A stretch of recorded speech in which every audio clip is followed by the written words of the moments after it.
By the time it took Madison to find her mother, she could have solved the problem of world hunger, ended all wars, and discovered how to make dieting as simple as breathing. She'd followed her down into the basement and discovered an entire gym that had not been there days before.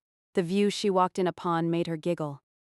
There stood her mother, in full demon glory, wearing 6-inch hooker heels, wielding 2 small swords and wrapped in tight leather. The pants were red, and she had a ridiculous corset to match. Her long hair was wrapped around 2 long, dangerous-looking sticks at the back of her head. "I can't tell if this is my basement or a comic book convention," Madison said. Her mother tossed her one of the 2 swords, which Madison caught by the hilt. She'd had advanced weapons training as part of her mother's weird attempt at therapy for the uncontrolled violence in her dreams. Or, so was told to Madison at the time, now she wasn't so sure. Her mother threw the second sword at Madison's head, and it came very close to hitting her, but she'd played this game her whole life. She spun on her heels and caught the second sword as it passed the spot her face had been a second ago. "Good. I thought you might have gotten soft in your old age," said Vivian. Madison shook her head and laughed. "I'm only 30. They circled each other as her mother pulled the metal chopstick spikes from her hair and turned her wrists to make circular motion with new weapons. "Your father wants to unbind you, to release any protection we placed on you at birth." For some reason, the fact that she still had bindings to release pissed Madison off, and she lunged at her mother in an attack she easily stepped away from. "I said you were far too practical to open yourself up to such unpredictable aspects. You could be powerless, like a regular human. Why open yourself up to the demons of hell and the warriors of heaven on a whim?" So much had happened in a short period of time. Madison hadn't given her birthright much thought. Both her parents had informed her they placed magical binds on her as an infant, but with everything else, that information took the back burner. At her mother's words, it came to the forefront of her thoughts. Did she want to know if she had more abilities beyond her ability to dream someone else's reality? "What are your supernatural abilities?" she asked her mother as she wrapped her foot around her mother's heel and turned to trip her. "Better reflexes than yours." In an instant, Madison wound up on her back with her mother's foot on her chest. Madison kicked up her leg and wound it around the red leather-clad leg and sent her mother crashing hard against the soft mat. Not so great. Madison laughed as they both lay flat on their backs staring up against the ceiling. "Good move. Where did you learn that?" "Andrew?" Then she corrected herself. "My father taught me." The words gave her a unique sense of pride. Compared to humans, demons have superior strength, speed, and can read traces of residue left behind after someone has left. Our weaknesses are supreme arrogance, a superiority complex, and pure light. A UV ray will cut off limbs and we can't regenerate, contrary to what Hollywood says. "The poison-tipped nails?" Madison inquired as she sat up. Yes, only female demons carry that trait. It only comes after a female has given birth. Demons don't prize young as humans do. Our elders live forever, and would just as soon kill an offspring than view it as an eventual rival for power. Wow. Talk about giving your children complexes. Make no mistake, Madison, the demon world will not view your existence as something to celebrate.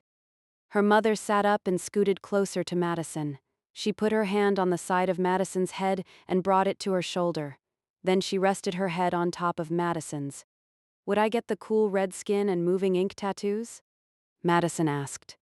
There's never been an angel demon child. I have no idea what would happen to you if those bindings were removed. I just want you safe, but if you choose to have them removed, I will not stand in your way. "What about angels? What abilities do they possess different than humans?" Angels are God's favorite creations. They possess deep wells of gifts which vary from one angel to the next. Raphael is God's voice. Anything he says comes true. Michael is God's right hand. He can heal, give life, and take it. Michael can change entire courses of time, but the balance must be kept. If he saves one life, another must be lost. Gabriel, for all his laughter and extreme sense of humor, has the heaviest gift of all. He sees the future, he knows when a person will die, and how they will die the minute he lays eyes on them. He's seen the death of everyone he's closest to. Yours, mine, his angel brothers. Despite it all, he still offers hope and joy to those around them. "And my father?" The burden of your father's gifts is his alone to bear. He's the angel executioner. When an angel goes rogue, or does something to incur the wrath of God, your father must go and slay the former son or daughter of light. The demons take delight in turning as many angels as they can. What about Brian? Brian is a wild card. He's not an archangel, he's not even a guardian angel by birth. There's no denying there's something special about him, but no one has a clue what, and the man upstairs is keeping it to himself. I don't think Brian has any idea what his true nature is. Madison stood up and held out her hand to her mother. Can angels regenerate? Yes, most of them can heal on varying levels, and almost all can overcome almost any injury as long as their internal light has not been weakened. Had Brian been shot with regular bullets the other day, he'd have been perfectly fine. The slugs, however, weakened him. If he reacted right away, he'd have gotten them out, but his priority was you, so they had time to burrow deep and suck the light from his soul. Madison decided she had enough information to think it over. Her curiosity alone led her to assume she'd request the bindings to be removed, but first she'd have a long talk with Kennedy. Her cousin may take advice from a magic 8-ball, but the advice she'd given to her in the past had been spot on. "I'll let you know," she told her mother. "I don't like the idea of still having bindings, though. I'm not a child anymore. Oh, I know. I just want you safe. You've given me the best chance at safety a girl could have. We'll see how things go." Madison embraced her mother and kissed her on the rough red cheek. It astounded her that the new look hadn't even fazed her. Her mother retained her beauty in her human form, as much as in her demon one. I love you, my darling. "I love you too, Mother." She turned and left the training area and then thought of something else. "Hey, do you think you can teach Abigail and Tiffany some basics? I think they'd do well to learn some self-defense." Don't use the word hey. I paid for a private education, which should enable you to have a better vocabulary than that. Of course I will teach them, but they'll have to work hard. I don't take it easy on someone because they were unlucky enough to be born human. Madison just laughed as she walked back to the main floor of the house. She knew her mother would seek out the two women and get them started on their new training. Every woman should know enough to break away and run. The rest they could pursue on their own or ask for further training. She glanced at the clock and realized Kennedy should be back from her run, so she walked to her bedroom.